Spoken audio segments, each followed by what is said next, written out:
Olá, meus irmãos, estamos com mais um vídeo da nossa série de mensagens Interpretação Bíblica. O tema que vamos abordar hoje é o que significa não julgar para não ser julgado? O que você me diz disso? Você acha que podemos julgar? Você acha que existe um limite no nosso julgamento que a gente pode fazer? Ou você acha que a gente não deve julgar em hipótese nenhuma, de maneira nenhuma? Vamos entender um pouco mais? Olha o que fala lá em Mateus 7, capítulo 7, verso 1 ao 2. Não julgue e não serão julgados, pois a forma que julgarem, vocês serão julgados. A medida com que medirem será usada como medida para vocês. E aí que algumas pessoas já vão dizer claramente que o próprio Jesus fala lá em Mateus 7 que não devemos julgar. E por conta disso não devemos julgar da maneira nenhuma, porque da mesma forma que julgarmos, nós seremos julgados, da mesma forma que medimos, seremos medidos. Mas aí eu tenho outro texto, também em Mateus 7, verso 3 ao 5, que é a continuação desse que a gente acabou de ler, que fala assim: Por que você repara no cisco que está no olho do seu irmão, mas não se dá conta da viga que está no seu próprio olho? Como você pode dizer a seu irmão: Deixe-me tirar o cisco do seu olho quando há uma viga no seu? Hipócrita, tire primeiro a viga do seu olho, então você verá claramente para tirar o cisco do olho do seu irmão.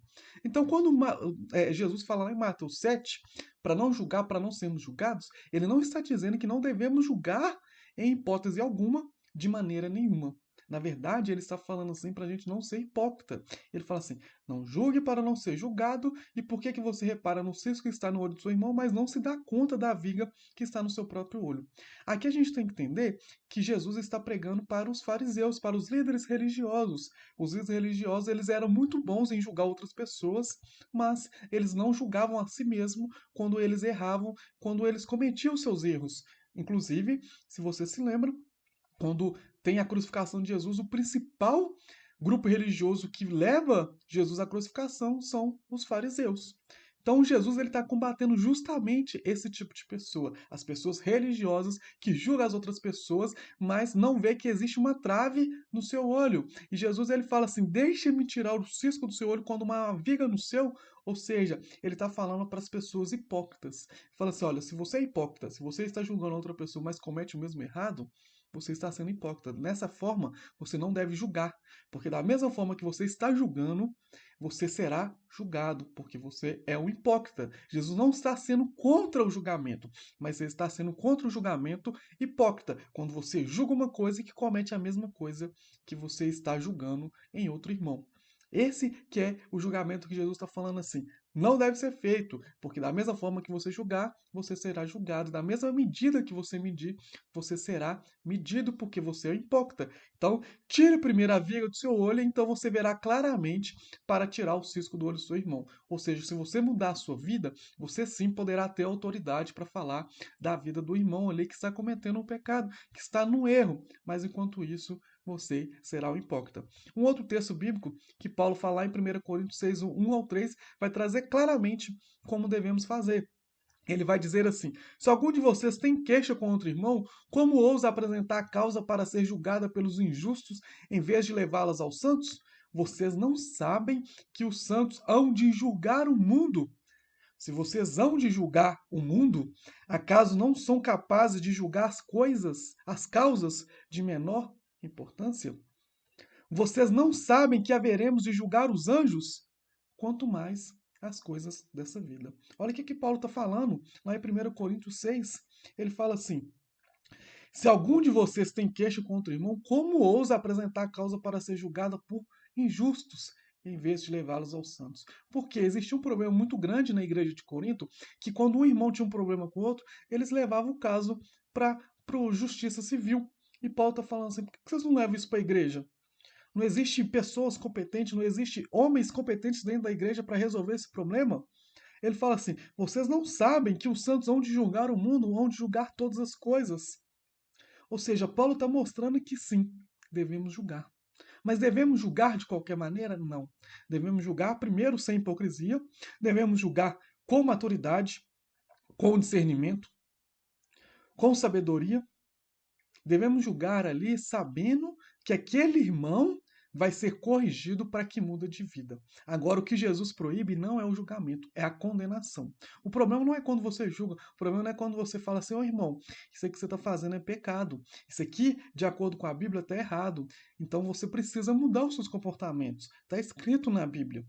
Agora, quando você condena o irmão, fala seu irmão, isso aqui que você está fazendo, você vai para o inferno. Porque você é um pecador e está condenado ao inferno.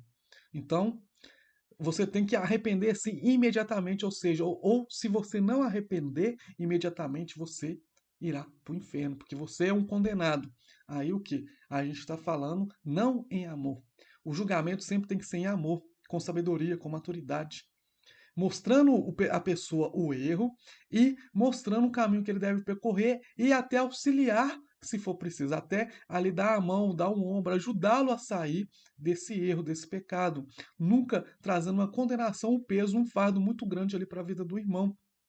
Hoje, muita gente usa o texto de Mateus 7 para falar que não devemos julgar, para fugir de uma exortação de um erro que ela está cometendo. É muito simples hoje. Eu estou errando, eu não quero ser condenado, e a pessoa vem falar para mim que eu estou errando e eu não quero ser exortado. Eu falo, seu irmão, lá em Mateus 7:1 fala que, que você não deve julgar. Então não julga, não julga para você não ser julgado. Mas não, isso é errado. Isso eu estou sendo hipócrita. Isso eu estou tentando fugir de uma exortação. Isso eu estou sendo indisciplinante, porque a disciplina do Senhor é uma disciplina válida. Deus fala que ele só disciplina aqueles que amam. Se você não está sendo disciplinado, quer dizer que está faltando amor. A disciplina é algo bíblico.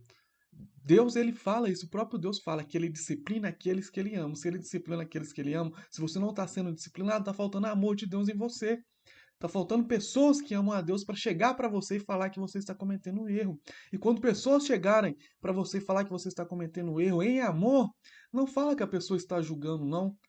Não fala que a pessoa está errando, não. Não fala que a pessoa está em pecado apontando para você o erro, não. Ela está falando a verdade. Ela está te ensinando, ela está te exortando para que você mude de vida, realinhe os seus caminhos e seja ali novamente uma pessoa que ande nos caminhos do Senhor.